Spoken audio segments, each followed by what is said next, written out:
Thank you very much Imran भाई। और इसके साथ में हमारे सम्माननीय प्रमुख जी जिसका आप इंतजार कर रहे हैं, यासुद्दीन शेख साहब ने कहा कि पूरे गुजरात के जिन्होंने जन आक्रोश यात्रा જે તોડવા વાળા નહીં, અમે જોડવા વાળા છે। અમે નફરત કરાવવા વાળા નહીં, પ્રેમ ને ભાઈચારો કરાવવા વાળા છે। અને એટલા જ માટે લોકો મોંઘવારીથી પરેશાન છે। करता है उसे कामयाब बनाएं। फिर से मैं एक मरतबा हैदरी मैदान के हमारे तमाम बुजुर्गों का, मेरे दोस्तों का, वडीलों का, मेरी माँ और मेरी बहनों का बहुत बहुत शुक्रगुजार करता हूँ। खुदा हाफिज़, जय हिंद, जय। ગુજરાતમાં સ્થાનિક સ્વરાજની ચૂંટણીઓ માટે 26 તારીખે જ્યારે મતદાન થવાનું છે, જેમ જેમ દિવસો પસાર થાય છે એમ લોકો ખુલીને બહાર આવે છે। ભારતીય જનતા પાર્ટીની સરકારને જાકારો આપવા માટે સ્થાનિક સ્વરાજની સંસ્થાઓમાં જે ભાજપના શાસકોએ લૂંટ મચાવી, જે ભ્રષ્ટાચારી શાસન છે, જે તાનાશાહી છે, જે લોકો સાથે ભેદભાવ અને અન્યાય વાળું વહીવટ છે, એને બદલવાનો સંકલ્પ આખા ગુજરાતના બધા જ વર્ગ વિસ્તારના લોકોએ કરી લીધો। અને એટલા માટે જે ભાજપના નેતાઓ છે, ભાજપના ધારાસભ્યો છે, સંસદ સભ્યો છે, બોખલાહટમાં આવીને ગમે તેવા નિવેદન કરે, લોકોને ડરાવવા ધમકાવવા માટે ધમકીઓ આપે છે, પોલીસ અને પ્રશાસનનો દુરુપયોગ કરવાનો પ્રયત્ન કરે છે। આજે પણ કચ્છમાં હોય, અહીંયા આગળ ગાંધીનગરમાં હોય, રાજકોટમાં હોય કે અનેક જગ્યાએ પોલીસ દ્વારા કોંગ્રેસના ઉમેદવારોને ડરાવવા દબાવવાનો પ્રયત્ન કરે છે, મતદારોને ડરાવવા દબાવવાનો પ્રયત્ન કરે છે, ધમકીઓ આપવામાં આવે છે। પણ તેમ છતાં લોકો હવે કોઈ પણ જાતના ડર વગર, સંકોચ વગર ભારતીય જનતા પાર્ટીના શાસકોને ઉખેડી ફેંકવા માટે મક્કમ છે। અને હજુ પણ જેમ જેમ દિવસો નક્કી થશે, આગળ વધશે, એક એક ભાજપના ઉમેદવારને લોકો દોડાવશે।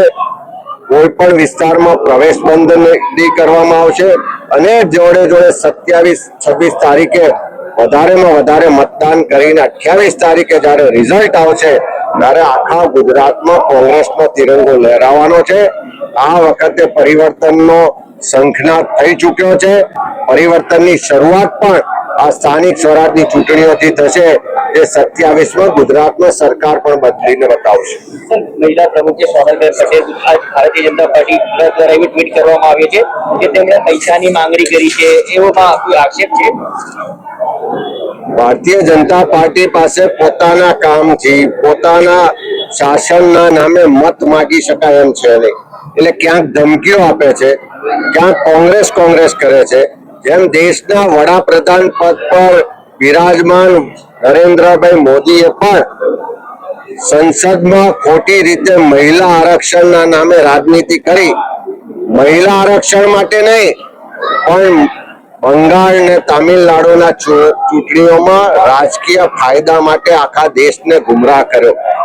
દેશના નામે જે પ્રજાજોગ સંબોધન કર્યું એ કોઈ વડાપ્રધાન તરીકે નહીં પણ ભારતીય જનતા પાર્ટીના નેતા તરીકે કરતા હોય એ રીતે એના ભાષણમાં અનેક વખત કોંગ્રેસ કરીને કોંગ્રેસને ભાંડવાનું કામ કર્યું। બાકી દેશ ને દુનિયા એમને ઓળખી ગઈ છે। એમ ગુજરાતના ભાજપના નેતાઓ પાસે પણ એમને કહેવા જેવું, એમના કામથી મત મગાય એવું કોઈ રહ્યું નથી। એટલે ખોટો દુષ્પ્રચાર કરે। જે લોકોએ સોનલબેન સામે ખોટો આરોપ લગાવ્યો હતો એ બધા જ લોકોને મિસબિહેવ કર્યું છે, એમને પાર્ટીમાંથી સસ્પેન્ડ કરવામાં આવ્યા છે। કોઈ પણ જાતની અશિષ ચલાવી લેવામાં નહીં આવે। કોઈ પણ કોંગ્રેસના નેતૃત્વને ખોટી રીતે બદનામ કરવાની વાત ચલાવી લેવામાં નહીં આવે। ભાજપના નેતાઓ પણ આવી ખોટી વાતો ફેલાવશે तो આવનારા દિવસોમાં એવા લોકો પર પણ કાયદેસરની કાર્યવાही થશે। कांग्रेस पार्टी के उम्मीदवार है जमालपुर वार्ड से। अगर जनता हमको बहुमती से वोट करके चुनाव करके हमको पसंद करके लाती है तो हम जमालपुर का विकास करने में अपना जमालपुर को प्रगतिशील बनाने में सक्षम रहेंगे। अपना काम उसमें ज्यादा से ज्यादा अच्छी रीत से हो सके और जमालपुर में अच्छा डेवलपमेंट आ सके, इसके लिए हमारी पूरी कोशिश रहेगी।